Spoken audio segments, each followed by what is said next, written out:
हरे कृष्णा, राधे राधे। माघ मास महात्म्य अध्याय 21वां।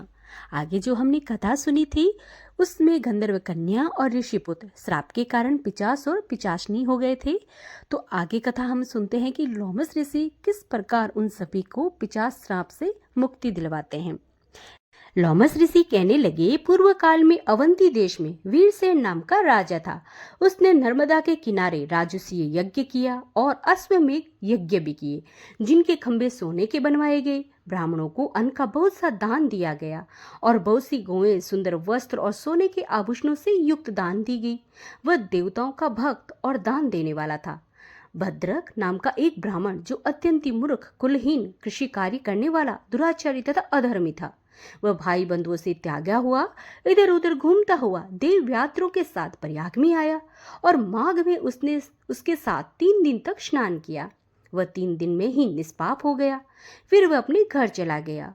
वह ब्राह्मण और राजा दोनों एक ही मृत्यु को प्राप्त हुए। मैंने इन दोनों को बराबर इंद्रलोक में देखा। तेज, रूप, बल, स्त्री, वस्त्र और आभूषणों में दोनों समान थे। ऐसा देखकर उसके महात्म्य को क्या कहा जाए। राजसूय यज्ञ करने वाला स्वर्ग के सुख भोग कर फिर भी जन्म लेता है, परंतु संगम में स्नान करने वाला जन्म मरण से रहित हो जाता है। गंगा और यमुना के संगम की हवा के स्पर्श से ही बहुत से दुख नष्ट हो जाते हैं। अधिक क्या कहें। और किसी भी तीर्थ में किए गए पाप माघ मास में प्रयाग में स्नान करने से नाश हो जाते हैं। मैं पिचास मोचन नाम का एक पुराना इतिहास सुनाता हूँ। इस इतिहास को ये कन्याएं और तुम्हारा पुत्र भी सुने, उससे इनको स्मृति की प्राप्ति हो जाएगी। पुराने समय में देवदूति नाम का एक बड़ा गंभीर और वेदों का पारंगत एक वैष्णव ब्राह्मण था। उसने पिचास को निर्मुक्त कर दिया था। वेद नदी कहने लगे कि वह कहाँ का रहने वाला, किसका पुत्र, किस पिचास को उसने निर्मुक्त किया। आप विस्तार पूर्वक यह सब कथा सुनाइए। लोमस ऋषि ने कहा, किलपज्ञ से निकली हुई सुंदर सरस्वती के किनारे पर उसका स्थान था। जंगल के बीच में पुण्य जल वाली सरस्वती बहती थी। वन में अनेक प्रकार के पशु भी विचरते थे। उस ब्राह्मण के श्राप के भय से पवन भी बहुत सुंदर चलती थी तथा समय पर वर्षा भी बरसती थी और वह वन चैत्र रथ के समान था। उस जगह आश्रम में धर्मात्मा देवदूति रहता था। उसके पिता का नाम सुमित्र था और वह लक्ष्मी के वरदान से उत्पन्न हुआ था। वह सदैव आत्मा को स्थिर रखता था। गर्मी में अपने नेत्र सूर्य की तरफ रखता, वर्षा में खुली जगह पर तपस्या करता, हेमंत ऋतु में शाश्वत सरोवर में बैठता और त्रिकाल संध्या करता। जितेंद्रिय और सत्यवादी भी था। आपसे ही आप गिरे हुए फल और पत्तियों का भोजन करता। इसका शरीर सूख कर केवल हड्डियां मात्र रह गई थी। इस प्रकार उसके तप करते हुए वहां पर 1000 वर्ष उसके बीत गए। तप के प्रभाव से उसका शरीर अग्नि के समान प्रज्वलित रहता था और विष्णु की प्रसन्नता से ही वह सब कर्म करता। दधीचि ऋषि के वरदान से ही वह श्रेष्ठ वैष्णव हुआ था। एक समय उस ब्राह्मण ने वैशाख महीने की एकादशी को हरि का पूजन कर उनकी सुंदर स्तुति तथा विनती करी। उनकी विनती सुनकर भगवान उसी समय गरुड़ पर चढ़कर उसके पास आ गए।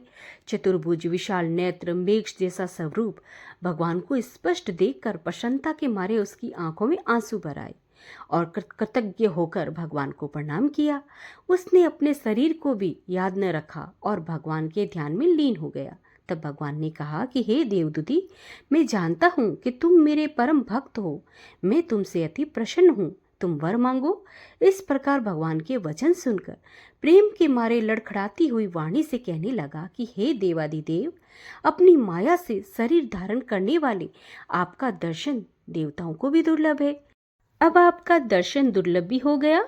मुझको और क्या चाहिए। मैं सदैव भगवान की भक्ति में ही लगा रहना चाहता हूँ। भगवान उसके वचन सुनकर कहने लगे कि ऐसा ही होगा। तुम्हारे तप में कोई बाधा नहीं पड़ेगी। जो मनुष्य तुम्हारे कहे गए स्तोत्र को पढ़ेगा, उसकी मुझ में अचल भक्ति होगी। उसके धर्म कार्य संगोपांग होंगे और उसकी ज्ञान में परिनिष्ठा होगी। तो भक्तों, यहाँ पर 21वां अध्याय समाप्त होता है। कल हम श्रवण करेंगे 22वां अध्याय। श्री कृष्ण गोविंद हरे मुरारी, हे नाथ नारायण वासुदेवा। श्री कृष्ण गोविंद हरे मुरारी, हे नाथी नारायणी वासुदेवा।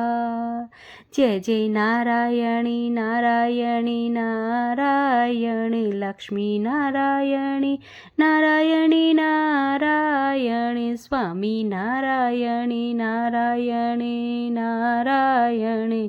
जय जय नारायणी नारायणी नारायण। हरे कृष्णा।